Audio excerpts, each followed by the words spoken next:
You train hard. You've been doing VO2 max sessions, sprints, etc. for years. But now your heel and below your calf has this sharp, stinging sensation every time you wake up and when you start walking after sitting for a while, and even at the beginning of some of your runs. You just chalk it up and say, I got tight calves.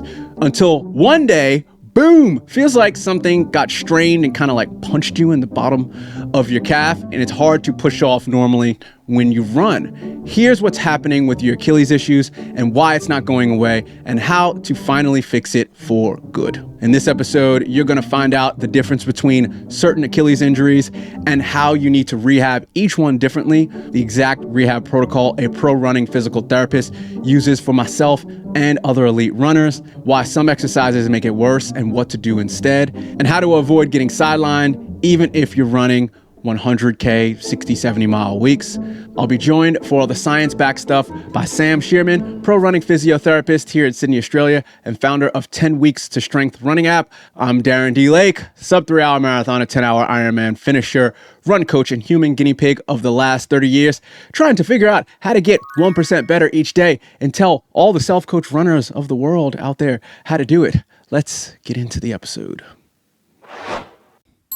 Lisa. We have Lisa. She is a 30-year-old hardcore endurance athlete who trains and competes in various endurance events, including marathons, triathlons, and ultramarathons. She typically trains 2 to 3 times a day, including running, cycling, and swimming, and strength training, and has been doing so for the past 5-6 years. However, she has been recently experiencing pain and stiffness in her Achilles tendon, especially in the morning or after prolonged periods of sitting. The pain is localized to the back of her heel at the bottom of the heel and rates as a 4 out of 10 at worst. Asterisk. She actually had one of the worst issues with it about 4 weeks ago. She decided to wear her 0 millimeter flats on concrete and do a 1 mile time trial, and then do sprints uphill right after that. Oh dear. And that spiked it up to about an 8 out of 10, and she was in extreme pain. I know Lisa very, very closely. She's a dear friend of mine. That's a joke. So what do you think she has? Sounds like an insertional Achilles tendinopathy. And the difference between a mid-portion and an insertional Achilles tendinopathy, it depends on where the area of pathology or tendinopathy is. The insertional one is where the tendon wraps kind of under onto the calcaneus as opposed to the mid part of the tendon, and it affects how we manage them. All right. I have had this before, so I know a lot about this, but you're the expert. So what's the immediate treatment? She comes into your office. Yeah, what are you she's still at that high sort of 8 out of 10, or she dropped back down below. Where is she at with her pain at this stage, sorry? So she was 8 out of 10 4 weeks ago. She thought it would go away, and it's really hovering between that 4 out of 5. 4 to 5 out of 10. Okay. So what would you do? So first of all, I think I would test what she's like doing her single leg calf raises and how painful does it get. If it's getting quite, almost up at that 8 out of 10 while we're just doing, body weight calf raises or even weighted calf raises, I'd be starting with an isometric exercise. And that's the holding? That's the holding. Yeah. So an isometric exercise, once again, it's when you're holding a muscle contraction, but you're not moving the joint through range. So for her, if she's got high irritability, I'm getting her to do either a double leg or a single leg calf raise, hold it for 45 seconds, and then repeat 4 sets. Now, with this kind of injury, you can do this up to 4 times a day. It is actually relieving for tendon pain. If she is less irritable, I would get her straight onto, she's already in the gym, so I'd probably get her onto a heavy, slow resistance strength training program. And the exercises would look like, we could play around with it a bit, but things like calf raises on the leg press, calf raises on the squat rack, seated bent knee calf raises. You could do the standing calf raises, the standing bent knee calf raises. I usually pick 3 and make sure they're not back to back, so you kind of fit them in with your other exercises that you're doing. And again, when I say heavy, slow resistance strength training program, tempo is usually a 3-2-3 tempo. So 3 seconds up, 2 second hold, 3 seconds down. And the weight needs to be heavy. Like you don't want to be able to do any more than 1 or 2 reps afterwards. Furthermore, because the tendon is insertional, you don't want to be doing like if you're standing on a step and letting your heel drop down. Reason being, as the heel drops down, it places more compression on that insertion of the tendon, and the tendon won't like that. So for an insertional Achilles tendinopathy, you're doing these calf exercises where the heel lands flat back on the ground. So you're not sure how to actually fix your Achilles, calf, or shin issues, or what to do next? Don't worry, I got the fix. Grab my free Achilles, calf recovery, and base training plan. It puts everything we talked about into practice. And if you want to get mentally stronger too, you'll automatically sign up for our weekly newsletter that takes you 5 minutes or less each week to read right in your email inbox. Check the QR code right here, the link below, or the link in the show notes of your podcast player's app. Let's get back into the episode. With podcasts, you might have zoned out when she was speaking about the difference between an Achilles tendinopathy and the insertional Achilles tendinopathy. It's the pain at the lower heel. For me, it almost feels like plantar, like almost an ankle issue. Like I feel like pulling, and I get really confused with it. And the chunk, which is the Achilles, that big fat chunk at the where everyone knows their Achilles tendon is, that's absolutely fine. And it confused me because I was like, do I have plantar fasciitis? Yes. Do I have that? So I'm dumbing it more down so people know the difference. But with the regular Achilles tendinopathy, so the mid portion, sorry, not regular, mid portion. Well, it's more common. Oh, it is more common. You again haven't got stats on that, but clinical observation. Yes, the people coming in having issues. I'm the weirdo with the insertional one. You want to be on a stair or a raised point and drop below for that, correct? Because it increases the range of motion, and you also have more eccentric activity.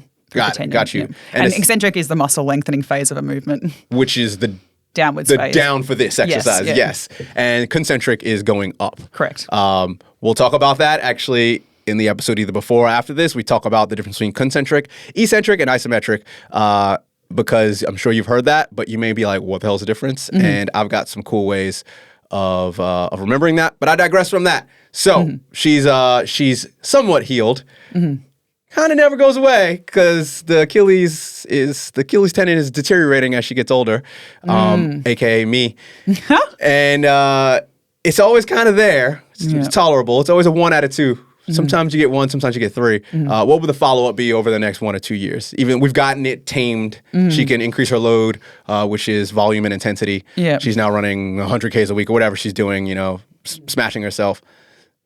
What would you say to make it never go back to that? Shoe choices, heel drop, any of that? Oh, yeah.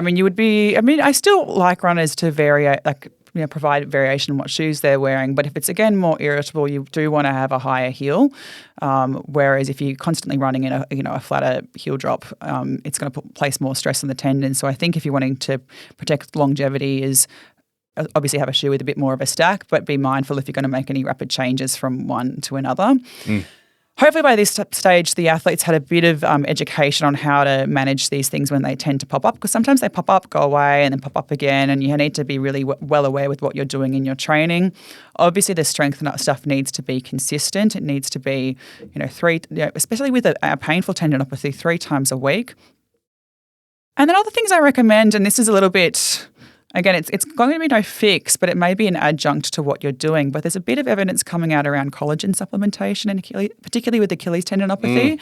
So again, it's not going to fix the condition, but I'm more of one of those people, you throw the book of things. I have collagen in my coffee every day because I know it's good for my tendons.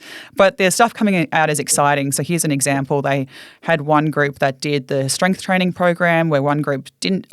plus the collagen, the other group just did the strength alone. The group that had the collagen had a faster resolution of symptoms, as well as another trial that looked at Achilles tendinopathy.